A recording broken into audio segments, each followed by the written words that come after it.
तो चलिए इस वीडियो में मैं क्या पढ़ाने जा रहा हूँ वो है तुम लोगों का isomerisation. Isomerisation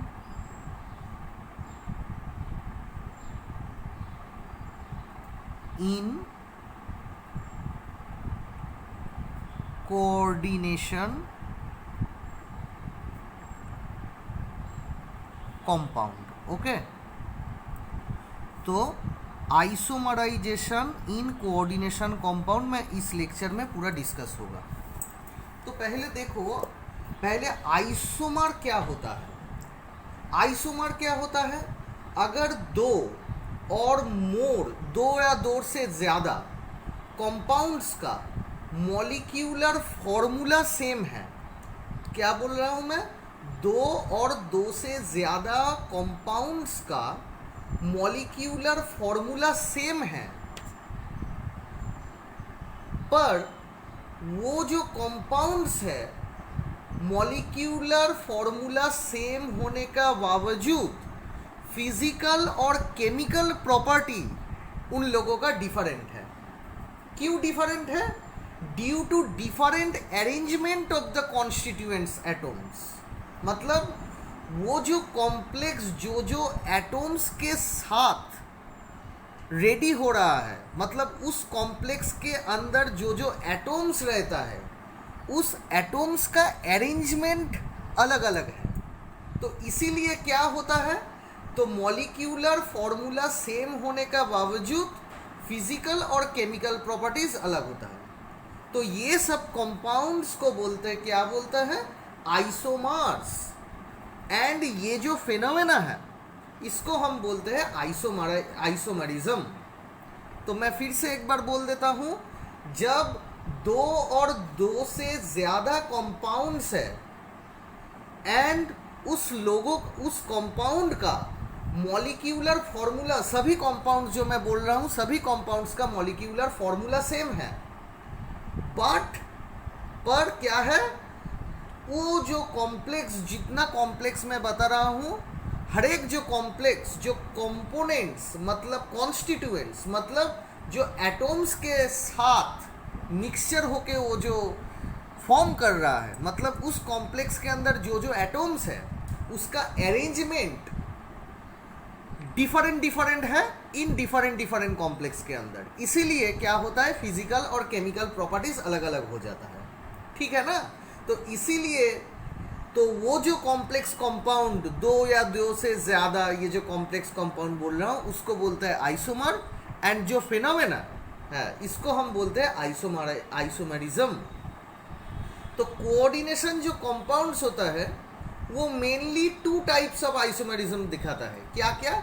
structural isomerism and stereo isomerism. So मुझे ये चार्ट याद रखना पड़ेगा इधर। तो कोऑर्डिनेशन कंपाउंड का जो आइसोमराइजेशन होता है वो मेनली टू टाइप्स होता है। क्या क्या होता है देखो ध्यान से। फर्स्ट ऑफ ऑल होता है स्ट्रक्चरल आइसोमरिज्म। Structural isomerism. और जो होता है वो होता है तुम्हारा स्टीरियो आइसोमरिज्म। ठीक है? अच्छा, पहले हम पढ़ूंगा स्ट्रक्चरल आइसोमरिज्म। ये स्ट्रक्चरल आइसोमरिज्म के अंदर भी चारों पोर्शन मुझे पढ़ना पड़ेगा। ठीक है? इसके अंदर चार डिवीजन है। पहले डिवीजन में क्या आता है? Linkage isomerism. पहले डिवीजन में आता है तुम्हारा लिंकेज आइसोमरिज्म। उसके बाद आता है कोऑर्डिनेशन। उसके बाद आता है आयोनाइजेशन एंड उसके बाद हाइड्रेट। तो ये चार आइसोमरिज्म किसके अंदर आता है? स्ट्रक्चरल आइसोमरिज्म के अंदर आता है। एंड स्टीरियो आइसोमरिज्म के अंदर भी दो डिवीजन होता है। क्या क्या? पहले होता है geometrical. Geometrical and the last one वो होता है ऑप्टिकल आइसोमरिज्म। ठीक है, तो ये 1 2 3 4 5 6 टाइप्स ऑफ आइसोमरिज्म मुझे पढ़ना पड़ेगा। तो सबसे पहले मैं क्या पढ़ूंगा? पहले मैं पढ़ूंगा लिंकेज आइसोमरिज्म। ये जो पहले वाला है लिंकेज आइसोमरिज्म पढ़ूंगा। तो मैं लिख देता हूं लिंकेज आइसोमरिज्म। ठीक है, इस किसको लिंकेज आइसोमरिज्म बोलता है मैं वो डेफिनेशन पढ़ूंगा। उसके बाद सबसे ज़्यादा जो आसान है वो एग्जाम्पल देके समझाऊंगा। ठीक है, लिंकेज आइसोमरिज्म क्या होता है? ये बोल रहा है it arises due to different modes of attachment. मतलब जो अटैचमेंट हो रहा है वो डिफरेंट तरीके से हो रहा है of an ambient ligand through different donor site to the central metal atom in a complex compounds. तो क्या बोल दिया मैंने? जो फ्लेक्सीडेंट लिगेंड होता है उसका डोनर साइट अलग अलग होता है। समझ लो NO2 का डोनर साइट कितना है? 2 है। N सेंटर से भी डोनेट कर सकते हैं सेंट्रल मेटल आयन को, और ऑक्सीजन सेंटर से भी डोनेट कर सकते हैं। पकड़ लो CN, तो CN ने भी मैंने बता दिया था पहले, जो कार्बन सेंटर से भी डोनेट कर सकता है सेंट्रल मेटल आयन को, और नाइट्रोजन सेंटर से भी डोनेट कर सकता है। तो ये जो लिगेंड है, ये लिगेंड मेटल आयन के साथ डिफरेंट तरीके से, अलग अलग तरीके से अटैचमेंट हो रहा है। कैसे अलग अलग तरीके से अटैचमेंट हो रहा है? क्योंकि उस जो लिगेंड मैंने बताया उस लिगेंड का डोनर सेंटर ज्यादा है। तो कहीं सो अटैचमेंट जो मेटल आयन के साथ हो रहा है तो डिफरेंट तरीके से हो रहा है। तो ये डिफरेंट तरीके से अटैचमेंट होने, ये जो हो रहा है, कौन हो रहा है? लिगेंड। किसके साथ हो रहा है? मेटल आयन के साथ। तो डिफरेंट तरीके से अटैचमेंट होने के लिए ये जो हो रहा है, एक ही लिगेंड मेटल आयन के साथ डिफरेंट तरीके से अटैचमेंट हो रहा है। तो ये जो हो रहा है इसको हम बोलते हैं लिंकेज आइसोमर्स। ठीक है, इसका एग्जाम्पल मैंने एक एग्जाम्पल दे रहा हूं, देखो NO2 माइनस। ठीक है, तो NO2 माइनस का स्ट्रक्चर क्या है मुझे पहले देखना पड़ेगा। तो ये मैं दिखा रहा हूं N, इधर एक लोन पेयर होता है, ये एक डबल बॉन्ड है, और ये O माइनस है। अब देखो एक लिगेंड है पर उसके अंदर एक न्यूट्रल डोनर सेंटर है और एक एनायोनिक डोनर सेंटर है। तो मेटल आयन, अगर मेटल आयन को मैंने M से लिखा हुआ है, Mn+, मतलब उसका ऑक्सीडेशन नंबर मुझे पता नहीं है। तो अगर मैंने ये लिख दिया तो देखो इसमें लोन पेयर भी डोनेट कर सकते हैं। अगर लोन पेयर डोनेट किया तो कौन सा वाला सेंटर डोनेट किया है? N सेंटर डोनेट किया है। ये भी डोनेट कर सकते हैं, और अगर ये नहीं डोनेट करेगा तो एनायोनिक सेंटर डोनेट कर सकते हैं। तो ऑप्शन तुम्हारे पास दोनों है, तो ए भी डोनेट कर सकता है, ये भी डोनेट कर सकता है। तो ये जो डिफरेंट तरीके से डोनेशन है मेटल आयन को, इसके लिए जो आइसोमर होता है तो उसको बोलता है हम लिंकेज आइसोमर। ठीक है, तो चलो एक एग्जांपल दिखाता हूं। देखो CO NH3 5 O NO Cl, ये है।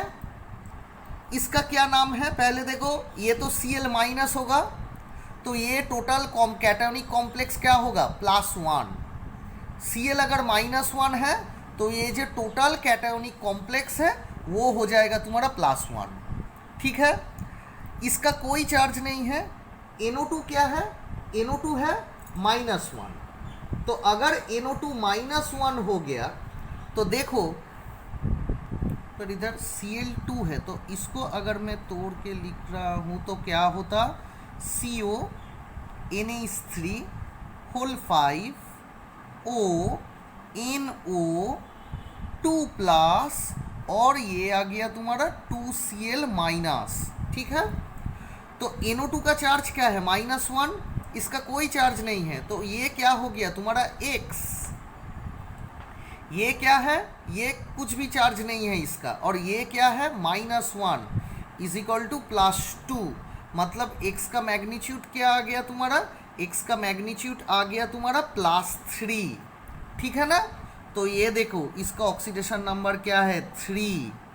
ठीक है, अब देखो इसका और एक ऑप्शन होता है, पर इसके पहले इसका स्ट्रक्चर देखो। देखो ये क्या है, कोबाल्ट है, NH3 होल 5 है और ONO है, मतलब इसका कोऑर्डिनेशन नंबर 6 है, मतलब एक कोबाल्ट 6 लिगेंड के साथ जुड़ी हुई है। तो ये कैसे देखना पड़ेगा, CO ये 3+ हो रहा है, ये एक प्लेन है, प्लेन के ऊपर ये NH3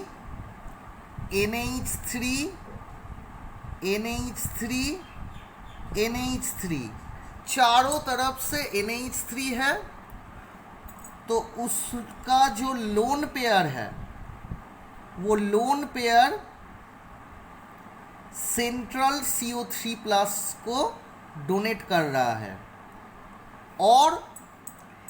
और एक जो NO3 है वो नीचे से आया, डोनेट कर दिया।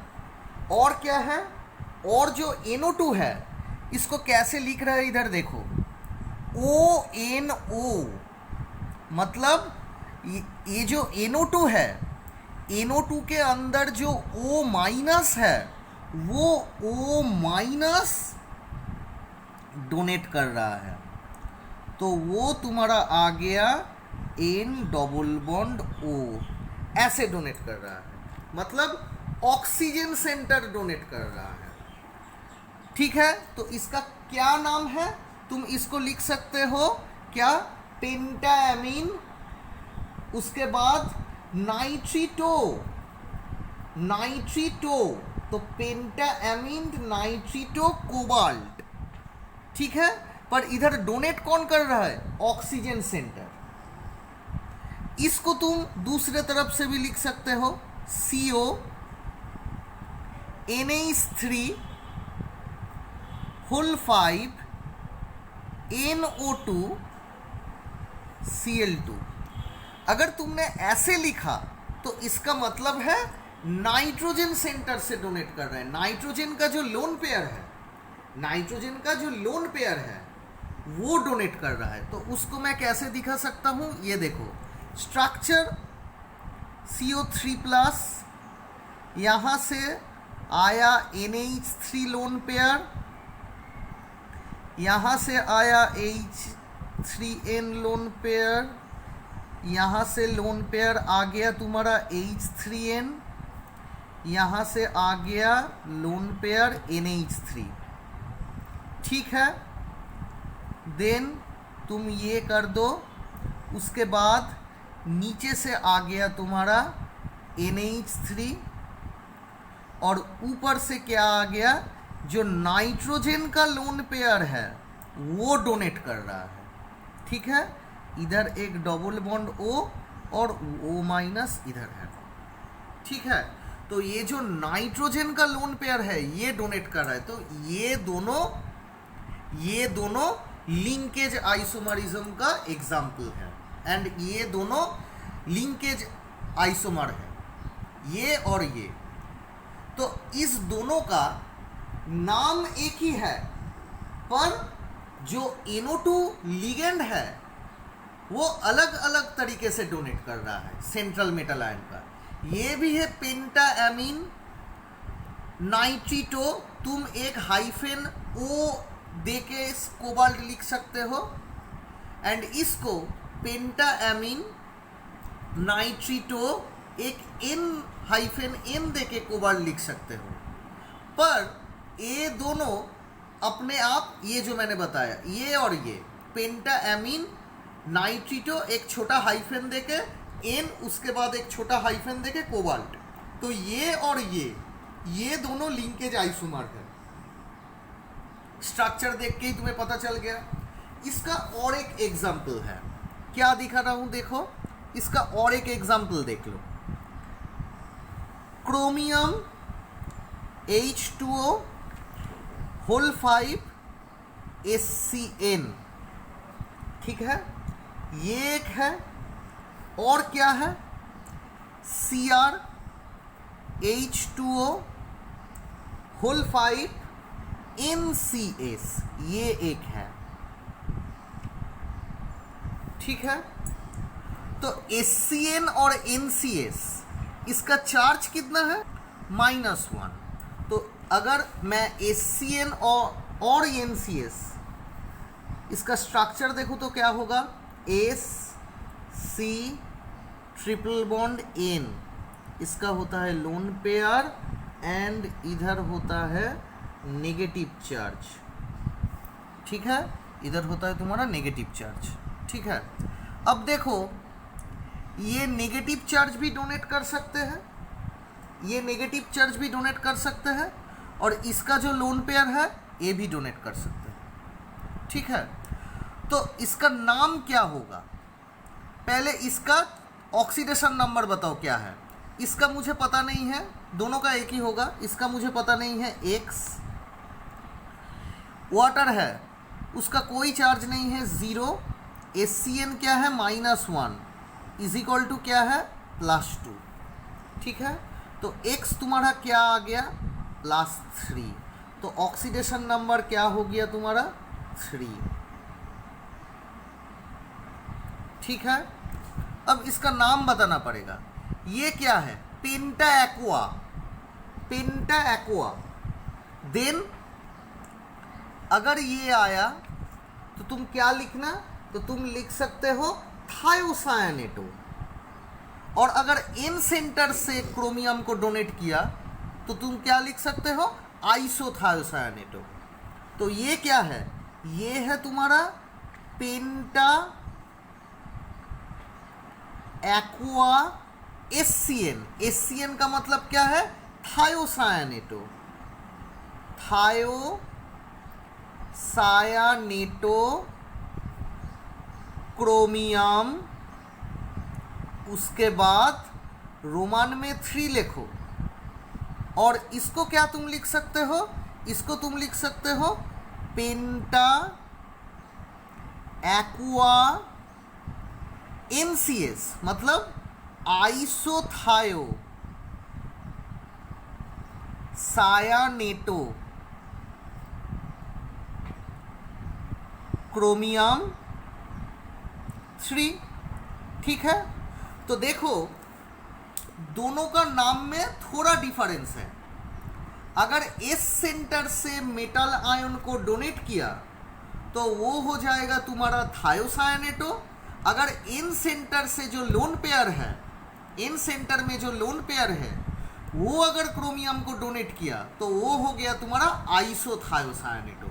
मतलब ये जो टोटल कैटायोनिक कॉम्प्लेक्स है नेचर सेम है, कोऑर्डिनेशन नंबर क्रोमियम का 6 है, क्रोमियम का ऑक्सीडेशन नंबर दोनों में भी 3 है, पर इधर पानी के अलावा इधर और एक जो लिगेंड है SCN, इधर S सेंटर से डोनेट कर रहा है और इधर N सेंटर से डोनेट कर रहा है, ठीक है।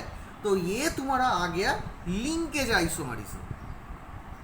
इसके बाद का एग्जाम्पल क्या है, इसके बाद का एग्जाम्पल है तुम्हारा ये जो मैंने पढ़ा है कोऑर्डिनेशन, ये अब मैं पढ़ाऊंगा कोऑर्डिनेशन आइसोमरिज्म, ठीक है। चलो कोऑर्डिनेशन आइसोमरिज्म, इसका मैं डेफिनेशन बता दे रहा हूं। यहां बोल रहा है 2 isomers obtained due to interchange of position, मतलब पोजीशन का इंटरचेंज हो रहा है। किसका पोजीशन का इंटरचेंज हो रहा है? ऑफ टू और मोर लिगेंड्स, मतलब दो या दो से ज़्यादा लिगेंड का पोजीशन इंटरचेंज हो रहा है। कहाँ ना? From one metal atom to another. एक मेटल के साथ जो लिगेंड जुड़ी हुई होता है, जो लिगेंड जुड़ी हुई होता है, तो उधर दो या दो से ज़्यादा लिगेंड अगर अपने आप पोजीशन इंटरचेंज कर देगा to another belonging to cationic and anionic entities of a coordination compound constituting বা consisting of complex cation and complex anion। मतलब तुम एक complex cation को ले रहे हो और एक complex anion को ले रहे हो। पहले मैं बता दे रहा हूँ, उसके बाद एग्जाम्पल दे रहा हूँ। एक तुम complex cation को ले लो और एक तुम complex anion को ले लो। तो कॉम्प्लेक्स कैटायन में क्या है? एक मेटल आयन है और एक लिगेंड है। कॉम्प्लेक्स एनायनिक पार्ट में क्या है? एक मेटल आयन है और लिगेंड है। तो क्या होता है, ये कॉम्प्लेक्स कैटायन के अंदर जो लिगेंड रहता है, वो लिगेंड दो या दो से ज़्यादा कहाँ चला जाता है? जो एनायोनिक कॉम्प्लेक्स है उसके अंदर चला जाता है और एनायोनिक कॉम्प्लेक्स के अंदर जो लिगेंड होता है वो कहाँ चले जाते हैं? कैटायोनिक कॉम्प्लेक्स के लिगेंड के अंदर चले जाते हैं। ठीक है, तो इसका एग्जाम्पल क्या है? देखो, मैं इधर दिखा रहा हूँ CO NH3 होल 6 ये, और CR CN6। ठीक है ना? तो देखो, मैं पहले क्लास में भी बोल दिया था, तो ये क्या होगा? 3D मेटल है। तो ये अगर 3D मेटल है तो 3D मेटल का कोऑर्डिनेशन नंबर अगर 6 होता है तो उसका ऑक्सीडेशन नंबर क्या होता है? 3+। तो मतलब ये क्या होगा? 3+। ये अगर 3+ आ गया तो ये क्या होगा? 3- आ गया। ठीक है, तो क्या होता है? देखो, इधर कैटायोनिक कॉम्प्लेक्स कौन है? ये है। एनायोनिक कॉम्प्लेक्स कौन है? ये है। तो कैटायोनिक कॉम्प्लेक्स के अंदर जो लिगेंड रहता है वो इधर चला जाता है और एनायोनिक कॉम्प्लेक्स के अंदर जो लिगेंड रहता है वो कैटायोनिक कॉम्प्लेक्स के अंदर चला आता है। ठीक है, तो ऐसे करने से क्या होगा? देखो, मैं ऐसा नहीं लिख सकता हूं। क्यों? इसका एक कारण होता है।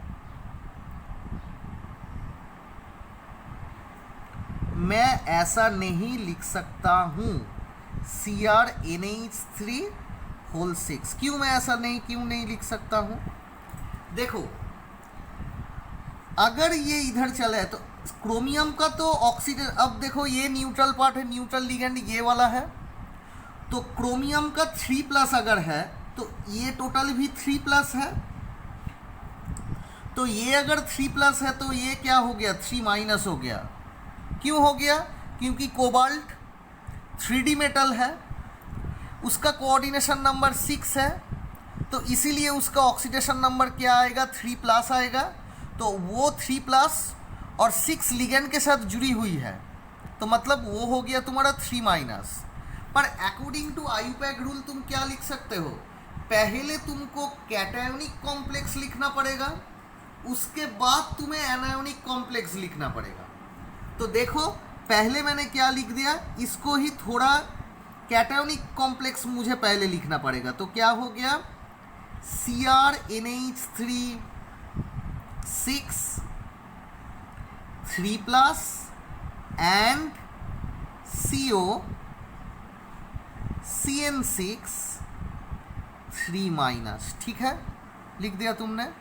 तो ये वाला, ये जो तुमने लिखा है और ये वाला, ये दोनों एग्जाम्पल किसका है? कोऑर्डिनेशन आइसोमरिज्म का एग्जाम्पल है। तो कैटायोनिक कॉम्प्लेक्स के अंदर जो लिगेंड है, 6 के 6 लिगेंड एनायोनिक कॉम्प्लेक्स के अंदर चला गया, एंड एनायोनिक कॉम्प्लेक्स के अंदर जो 6 लिगेंड होगा वो पूरा 6 के 6 कैटायोनिक कॉम्प्लेक्स के अंदर चला आया। तो ये जो लिगेंड का इंटरचेंज हो गया, इसीलिए जो नया कॉम्प्लेक्स रेडी हुआ, कैटायोनिक एंड एनायोनिक कॉम्प्लेक्स, तो पहले वाला जो था एंड अब जो आ गया, तो ये तुम्हारा आ गया कोऑर्डिनेशन आइसोमरिज्म। उसके बाद और एक मैं एग्जांपल दे रहा हूं, देखो, copper NH3 whole 4 platinum Cl4। ठीक है, मैंने क्या सिखा दिया था? NH3 इसका कोई चार्ज नहीं है, NH3 इसका कोई चार्ज नहीं है, तो ये एक 3D मेटल है। तो अगर 3D मेटल का कोऑर्डिनेशन नंबर 4 आया, 3D मेटल का कोऑर्डिनेशन नंबर 4 आया, तो ऑक्सीडेशन नंबर कॉपर का क्या होगा? 2। इसका ऑक्सीडेशन नंबर 2 है, तो 2 आएगा। पहले ही लेक्चर में मैंने बोल दिया था। तो अगर ये 2 आया तो इसका टोटल कॉम्प्लेक्स का चार्ज भी कितना होगा? 2+। तो अगर ये 2+ आया तो ये कितना होगा? 2-। तो अगर ये 2- हुआ तो देखो ये कितना होगा? प्लैटिनम। तो प्लैटिनम इसका कितना होगा? इधर प्लैटिनम मुझे पता नहीं है, X, और इधर 4- = -2, तो इधर प्लैटिनम का भी कितना होगा? 2 होगा। अब देखो इंटरचेंज हो रहा है, क्लोरीन, चारों के 4 क्लोरीन इधर चला गया और चारों के 4 एमोनिया इधर चला आया, तो क्या होगा? देखो, copper CuCl4 and platinum NH3 whole 4। But तुम ऐसे लिखोगे तो एनायोनिक कॉम्प्लेक्स पहले आ जाएगा। क्यों? इसका ऑक्सीडेशन नंबर 2 है, 4- है, तो ये तो तुम्हारा 2- हो गया ना। एंड इधर इसका प्लैटिनम का ऑक्सीडेशन नंबर इधर 2 है, इसका कोई चार्ज नहीं है, तो ये तो +2 आ गया। तो तुम ऐसे नहीं लिख सकते हो, तो तुमको कैसे लिखना पड़ेगा? तुमको ऐसे लिखना पड़ेगा। देखो, इसको पहले, इसको बाद में।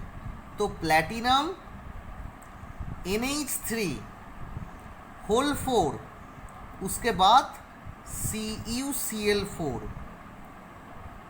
ठीक है, तो क्या हो जाता है? देखो, अगर तुम लिगेंड को इंटरचेंज किए तो सेंट्रल मेटल आयन के रिस्पेक्ट में कॉम्प्लेक्स का नेचर चेंज हो जाता है। तो क्या होता है? सेंट्रल मेटल क्या है? इधर कोबाल्ट, तो कैटायोनिक कॉम्प्लेक्स के अंदर मेटल है कोबाल्ट, पर अगर तुम लिगेंड इंटरचेंज किए तो कैटायोनिक कॉम्प्लेक्स वो हो जाता है जिसके अंदर मेटल आयन है क्रोमियम। ठीक है, तो ये थोड़ा ध्यान में रखना पड़ेगा। इसके बाद मैं और एक एग्जांपल दे रहा हूं, देखो, platinum NH3 whole 4 then platinum Cl4। ठीक है, तो ये क्या होगा? तुम्हें पता चल गया ये क्या होगा? इधर देखो, तो ये हो गया तुम्हारा 2+, क्योंकि प्लैटिनम है, ऑक्सीडेशन नंबर, कोऑर्डिनेशन नंबर 4 है, तो ऑक्सीडेशन नंबर कितना होगा? ऑक्सीडेशन नंबर 2 होगा। अगर इसका ऑक्सीडेशन नंबर 2 हो गया एंड कैटायोनिक कॉम्प्लेक्स का चार्ज +2 है, तो एनायोनिक कॉम्प्लेक्स का चार्ज कितना है? -2। ठीक है ना? अब देखो, अगर ये टोटल -2 है, इसका मुझे पता नहीं है X, सो X - 4 = -2, तो ये तुम्हारा प्लैटिनम का भी इधर ऑक्सीडेशन नंबर है 2। तो पहले का जो एग्जाम्पल मैं कोऑर्डिनेशन आइसोमरिज्म का दे रहा था, उसके अंदर क्या था, पूरा लिगेंड ही इंटरचेंज हो रहा था, पूरा लिगेंड ही इंटरचेंज हो रहा था। तो अब क्या है, पूरा लिगेंड इंटरचेंज नहीं होगा। इधर जो 4 एमोनिया है, तो 4 एमोनिया से 3 एमोनिया निकाल के इधर चला आया, और इधर क्लोरीन कितना है, क्लोरीन 4 है, तो 4 क्लोरीन से 1 क्लोरीन निकल के इधर चला आया। तो क्या हो गया तुम्हारा इधर, तो अगर एमोनिया अब 4 नहीं, कितना है, एमोनिया अब 3 है, तो प्लैटिनम, क्लोरीन, NH3 होल 4, उसके बाद तुम क्या लिख सकते हो, प्लैटिनम, क्लोरीन, NH3, एक NH3 नहीं, एक NH3 आया, ठीक है, 3 नहीं, एक NH3 आएगा। तो एक NH3 अगर आ गया तो ये कितना पड़ा रहेगा, 3, और इधर एक क्लोरीन चला आया तो 3 पड़ा रहेगा। तो ये हो गया तुम्हारा कॉम्प्लेक्स। अब देखो इसका ऑक्सीडेशन नंबर क्या है, 2 है, इसका कोई चार्ज नहीं है, बट क्लोरीन कितना है, -1, तो ये कितना हो गया, +1। और ये क्या आया, प्लैटिनम का ऑक्सीडेशन नंबर 2 है, क्लोरीन कितना है, -3 है, क्योंकि 3 क्लोरीन है, -3 आएगा, इसका कोई चार्ज नहीं है, इसलिए ये आ गया -1। तो इधर एक इम्पोर्टेंट चीज देखो जो मैं बता रहा हूं, यहां से एंट्रेंस का MCQ आ सकता है।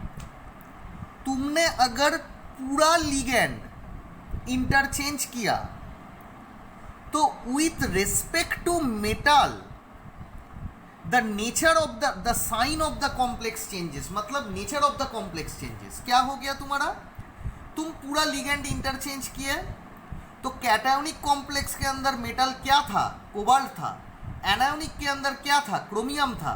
पर अब चेंज करके देखो, कैटायोनिक कॉम्प्लेक्स के अंदर क्या मेटल चला है, क्रोमियम चला है, और एनायोनिक कॉम्प्लेक्स के अंदर क्या मेटल चला है, कोबाल्ट चला है।